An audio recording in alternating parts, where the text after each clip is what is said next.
Kalatamukai s'est dit, le livre secret de Daniel, chapitre 1, verset 626 à 642, il est dit ici, au cours de la nuit suivante, à minuit, Mundima Mekor qui s'est dit frappa spirituellement le roi Sokame, virgule, et celui-ci mourut physiquement. Donc, je m'étais arrêté par rapport à l'histoire, la main, la révélation, c'était la main de Daniel qui apparut et qui a commencé à écrire des phrases que le roi Sokame qui était dans la pièce, entouré de ses femmes et ses invités de marque, ont vu, ont contemplé, ont vu et ils ont pris peur.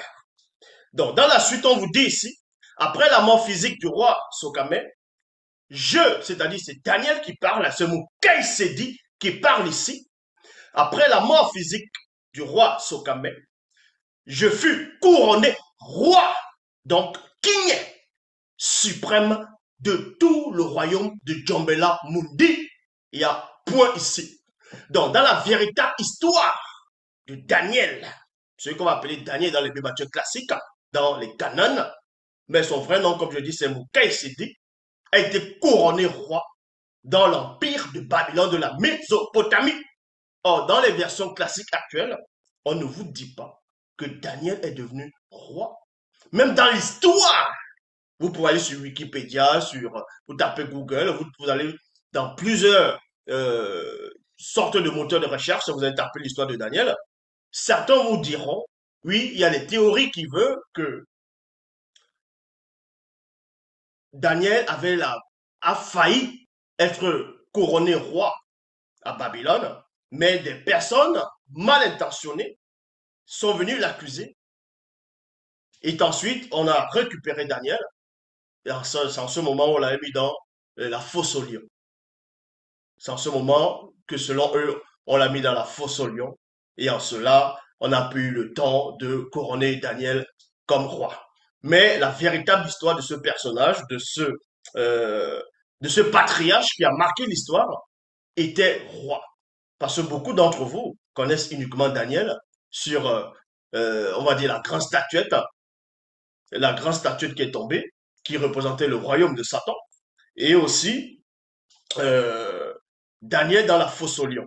Et l'entité qui lui était apparue, en gros, l'homme vêtu de lin, quand il était sur le bord du fleuve, il y a l'homme vêtu de lin qui apparaît.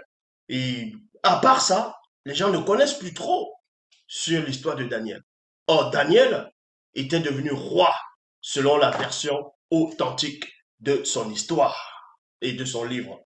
Donc, on vous dit ici, après la mort physique du roi Sokame, je fus couronné roi suprême de tout le royaume de Djombela Mundi. Il y a point ici.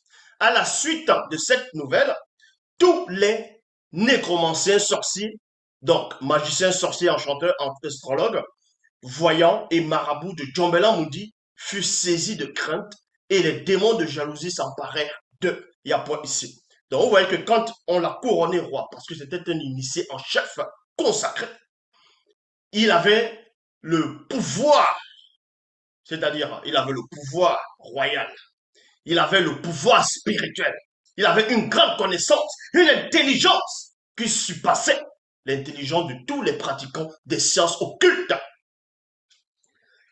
Donc, avant que le roi Sokame ne meure physiquement, comme j'avais dit dans la précédente vidéo, il y a eu il y a une sorte de réunion derrière. Il y a des choses qui avaient déjà été établies pour pouvoir pousser Daniel à être roi à Djombela Mundi. Donc ces trois compagnons, on va les nommer ministres de tout le royaume. Et Daniel, lui, à un moment donné, il avait d'abord la troisième place. On va le mettre à la troisième place. Et la troisième place, quand le roi va quitter, et c'est là où il devient le roi suprême de tout l'empire de la Babylone, donc de Djombela Mundi.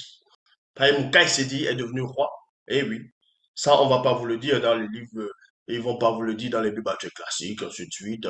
On va dire juste il avait atteint un niveau où, élevé dans le royaume de la Babylone antique. mais qui n'était pas devenu roi, on a mis une autre personne, ils vont donner des noms, des datations, des faux trucs qui n'ont pas de sens. Mais le vrai Daniel, donc Mukai Sedi, est bel et bien devenu roi.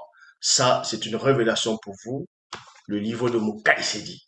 Kalata Mukai Sedi, donc l'un des livres les plus puissants qui existent dans l'histoire du visible. Voilà, Kalata Mukai Sedi, le livre secret de Daniel. Voilà, donc en étant roi, il a fait autre chose. Il a manifesté la justice, l'équité, ainsi de suite. Il y a eu autre chose qui sont produites, parce qu'il y avait toujours des épreuves, il y avait des attaques, mais on ne va pas tout révéler ici, si l'on le permet, on va donner la continuité dans le prochain live.